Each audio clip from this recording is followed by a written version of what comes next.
شاکر صاحب اگر تو معاملہ ہونا بھیڑ اور بھیڑیے کے درمیان مکالمہ وہ کبھی نہیں ہونا چاہیے.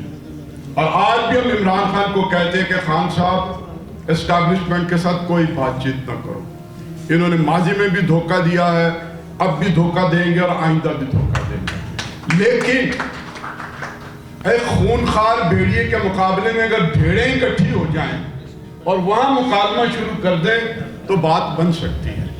لیکن یہ بھیڑیں بڑی سادہ روح ہیں.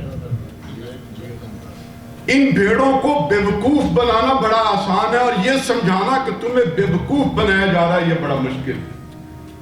ایک جاگیردار اٹھتا ہے اور کہتا ہے کہ میں ہاریوں کا سب سے ترجمان بن جاؤں گا. یہ بھیڑیں قبول کر لیتی. ایک آدمی دستور کو تہس نہس کر کے کہتا ہے کہ یہ ملک کو میں ٹھیک کر دوں گا, میں یہ کر دوں گا اور وہ کر دوں گا. وہ نحمدہ و نصلی علی رسولہ الکریم کے ذریعے دھوکہ دیتا ہے اور ہم 11-12 سال جو ہے وہ دھوکہ کھاتے رہتے ہیں. تو یہ تو ہماری تاریخ ہے.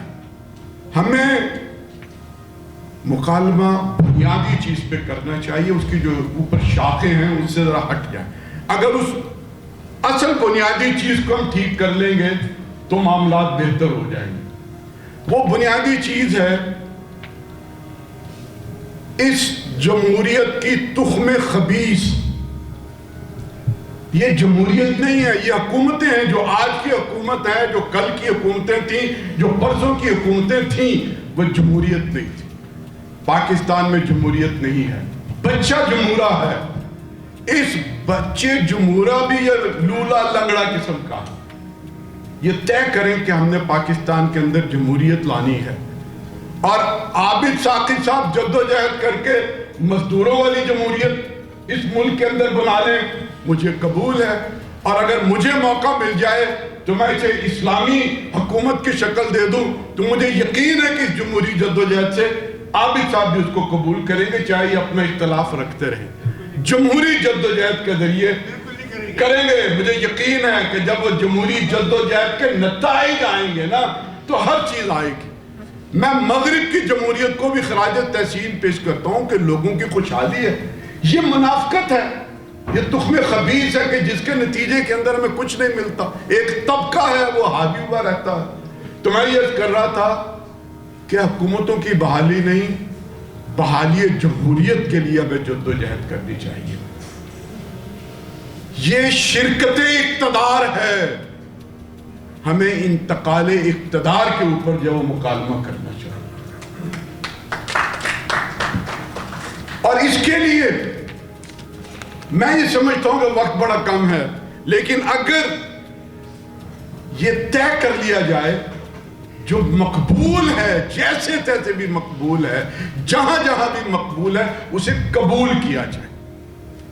یہ کہنا کہ یہ اس حد تک قبول نہیں کیا جائے گا کہ مغرب کو قبول نہیں ہے, یہ مقبول اس جگہ پر تو ہے, IMF کو قبول نہیں ہے. اس سے آگے بڑھتے ہوئے پھر کہتے ہیں کہ ہمیں قبول نہیں ہے اور پھر مجھے قبول نہیں ہے. یہ پہلا نقطہ ہونا چاہیے. دوسری بات یہ ہے کہ اداروں کے اندر یہ جو شخصی لیڈرشپ ہے اس کا خاتمہ ہونا چاہیے. اجتماعی بصیرت کے ساتھ اداروں کو بروئے کار آنا چاہیے, چاہے وہ سیاسی ادارے ہوں یا وہ فوجی ادارے ہوں. یہ جو ایک ایک فرد کے اوپر جو ڈکٹیٹر بن کر اس پورے نظام کے اوپر حاوی ہیں, ان کا خاتمہ ہونا چاہیے. آخری بات یہ کہنا چاہتا ہوں کہ مکالمہ اس بات پہ بھی ہونا چاہیے کہ اس بھیڑیے کے لیے ہمیں قومی, صوبائی اور بلدیاتی انتخابات ایک دن میں ایک موقع پر کروائیں. جب اوپر سے لے کے نیچے تک کی قیادت ایک زنجیر بن کر سامنے آئے گی تو پھر اسلام آباد میں وہ نہیں ہوگا جو ہو چکا ہے.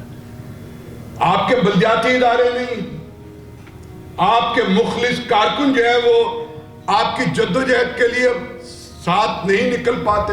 آپ شرکت اقتدار نیچے تک نہیں کرتے اور صرف ٹوانے, لغاری, مزاری, چودھری, ٹمبن, نواب وہ جس کے پاس کھڑے ہو جاتے ہیں وہ اپنے آپ کو سمجھتا ہے کہ میں مقبول بھی ہو گیا اور میں 2/3 میجورٹی بھی لے لوں. اور ایسے لوگوں کو جب کان سے پکڑ کے ایک جرنیل باہر نکالتا ہے تو وہ بہت سمجھتا ہے قدم بڑھاؤ, ہم تمہارے ساتھ ہیں, تو وہ نعرہ بھی لگاتا ہے اور دیکھتا ہے کہ جو انہوں نے ساتھ دینے والے تھے وہ تو کسی اور چودھری کے پیچھے جا کر کھڑے ہو گئے. ان بنیادوں کے اوپر پاکستان میں ایک حقیقی جمہوریت کی بحالی اگر ہوگی تو یہ جمہوریت جمہور کو فائدہ اور فلاح اور بہبود دے گی، ورنہ یہ ایک طبقے کی غلامی میں بس ان کو امیر سے امیر تر کرتی چلی جائے گی.